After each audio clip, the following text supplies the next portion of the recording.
The termination letter was still warm from the printer when the CEO ripped the mechanic's employee badge from his shirt and ordered security to escort him out in front of hundreds of workers. The little girl clutching his lunchbox watched her father lower his head without a single word of protest, while the entire maintenance floor stood frozen in silence. No one realized that within the next hour, the chairman himself would walk through those same factory doors, uncover a truth that had been hidden for years, and fire every executive who applauded the humiliation of one quiet single father. If you believe kindness, forgiveness, hope, and second chances can change lives, please take a moment to like this video, leave a thoughtful comment, share it with someone who needs encouragement today, and subscribe to our channel to become part of our growing family and never miss another emotional journey. Graham Mercer had never expected life to become easy after losing his wife. Every sunrise began the same way. He prepared breakfast for his 8-year-old daughter, Clara, braided her long blonde hair with clumsy but determined hands, packed her school lunch, and then drove her to school before reporting to Northbridge Motors, where he had worked as a master mechanic for nearly 14 years. His hands carried permanent scars from years of repairing engines that everyone else had given up on, yet his heart remained remarkably gentle. He rarely spoke about his grief because he believed pain should never become an excuse to stop caring for others. Many younger mechanics quietly admired him because he stayed late to help them learn difficult repairs without ever asking for recognition. Northbridge Motors had recently celebrated its fastest financial growth in company history. Newspapers praised its ambitious new CEO, Vivian Hartley, describing her as fearless, brilliant, and unstoppable. Investors loved her aggressive decisions, but inside the company the atmosphere had slowly changed. Departments competed instead of cooperating. Loyalty became less valuable than appearances. Managers learned that agreeing with the CEO mattered more than telling the truth. Employees who questioned her decisions often disappeared from meetings and quietly found themselves transferred or dismissed weeks later. Fear slowly replaced respect. Vivian believed every department needed dramatic cost reductions. During one executive meeting she announced that experienced mechanics were expensive and outdated. She insisted automation and cheaper contractors could replace long-time employees. Several senior managers privately doubted the plan, but no one wanted to challenge her confidence. When Graham submitted a maintenance report warning that outsourcing repairs would eventually create dangerous safety issues, the report was ignored. Worse, someone placed it on Vivian's desk with a note suggesting Graham was resisting progress. A few days later, disaster struck during a public demonstration when one of the company's newest production vehicles suffered a mechanical failure. Although the problem originated from outsourced components that Graham had warned about months earlier, Vivian immediately searched for someone inside the maintenance division to blame. Public embarrassment was unacceptable to her, and finding a visible target seemed easier than admitting strategic mistakes. That afternoon she entered the maintenance facility surrounded by executives, lawyers, and security personnel. Employees stopped working as her expensive heels echoed across the concrete floor. Graham happened to be replacing a damaged transmission while Clara, whose school had unexpectedly closed early because of a plumbing emergency, quietly sat nearby with coloring books after receiving permission from the office receptionist to wait for her father until his shift ended. Vivian demanded Graham stand immediately. She held his maintenance report in one hand without realizing it actually predicted the exact failure she was investigating. Rather than reading it carefully, she interpreted it as evidence that Graham expected problems because he had somehow caused them. Before Graham could explain, she announced that incompetence had no place inside her company. The maintenance floor became painfully silent as she removed his identification badge herself and declared his employment terminated effective immediately. Clara looked up with frightened eyes as security approached. She wrapped both arms around her father's waist, confused about why everyone suddenly looked away. Graham gently knelt beside her, smiled despite the pain filling his heart, and quietly gathered his worn toolbox. He never begged. He never argued. He simply thanked the co-workers who had stood beside him for years and walked toward the exit with quiet dignity. Several mechanics lowered their heads because they knew the accusation was unfair, but fear kept their voices trapped behind closed lips. As Graham reached the parking lot, an unfamiliar black sedan rolled through the factory gates.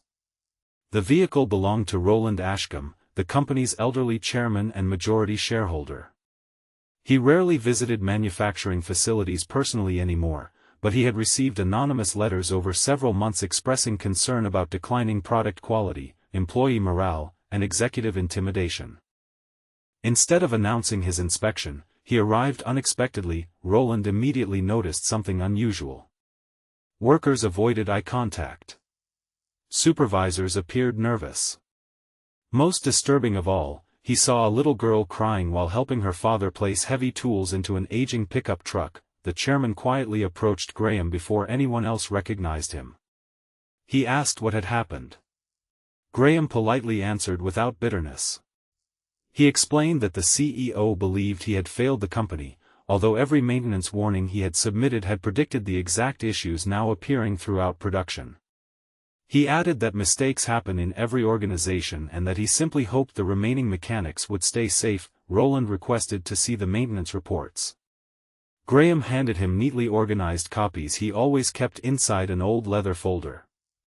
Every document included dates, engineering recommendations, photographs, and signatures proving repeated warnings had been submitted months before the failures occurred. The chairman's expression slowly changed from curiosity to disbelief. Instead of entering the executive offices first, Roland walked directly into the maintenance archives with Graham's reports in hand.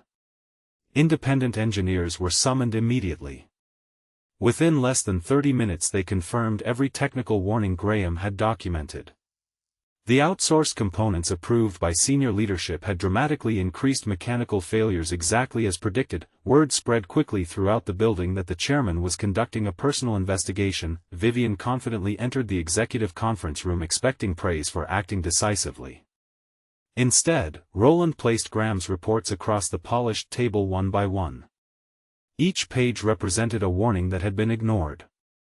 Each signature represented executives who had approved cost-cutting measures despite documented safety concerns. Silence replaced confidence. Roland asked why the company's most experienced mechanic had been dismissed for predicting the truth instead of being thanked for protecting customers.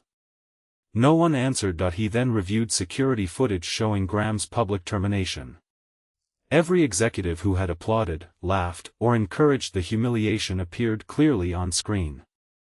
None had requested an investigation. None had defended fairness.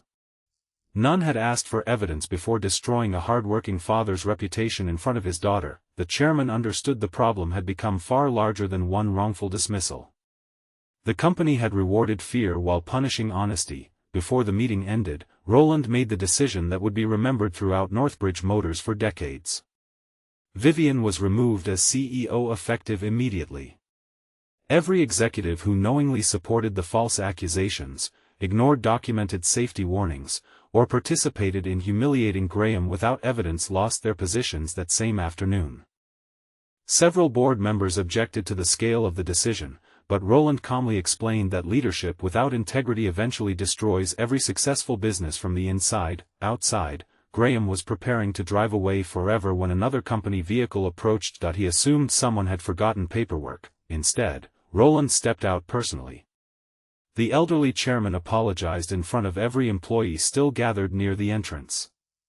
He admitted that the company had failed Graham long before Graham had ever failed the company.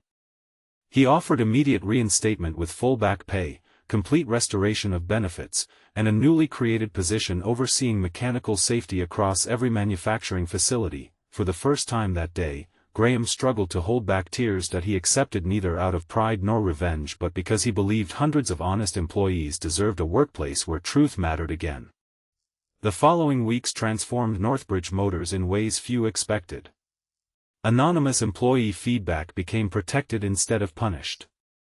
Safety reports could no longer be ignored without independent review. Promotions began recognizing character alongside performance. Young mechanics who once feared speaking honestly now participated confidently in engineering meetings. Graham never behaved like a hero despite becoming respected throughout the company. He continued eating lunch with apprentices. He still arrived before sunrise. He still drove the same aging pickup truck. The only difference was that people finally listened when he spoke. Clara noticed the greatest change. Her father smiled more often. The heavy sadness he had quietly carried since losing her mother slowly began lifting. One afternoon she proudly walked through the factory during a family open house where employees applauded Graham not because he had defeated powerful executives but because he had shown extraordinary grace when bitterness would have been easier. Months later, reporters asked Roland why he had dismissed so many senior leaders over what some considered a single employment dispute. His answer spread across business journals across the country. He explained that companies rarely collapse because of one broken machine. They collapse when honest people become afraid to tell the truth, when leaders mistake arrogance for strength, and when kindness is viewed as weakness instead of courage. Firing one innocent father was not the greatest mistake. Creating a culture where everyone believed staying silent was safer than defending him was the real disaster. Vivian eventually accepted responsibility for her decisions.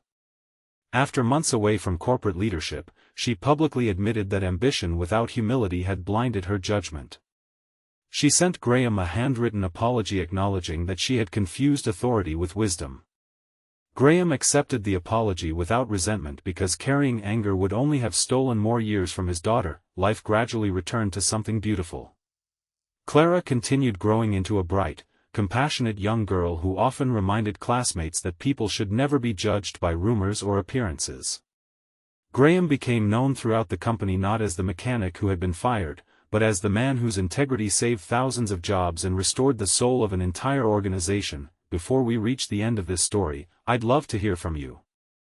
Please leave a meaningful comment sharing what lesson touched your heart the most, or tell us whether you believe standing up for the truth is always worth the risk, even when it comes at a personal cost. If this story touched your heart, please like this video, leave a meaningful comment, share it with someone who needs hope today, and subscribe to our channel so you never miss another emotional journey. As the afternoon sun poured through the factory windows, Graham watched Clara laugh with workers who had once been too frightened to raise their voices.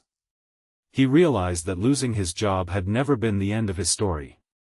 It had simply revealed who truly valued honesty, compassion, and courage. The chairman's decision restored more than one father's career. It reminded an entire company that titles may command attention, but only integrity earns lasting respect. In the end, the strongest leaders were never the loudest people in the room.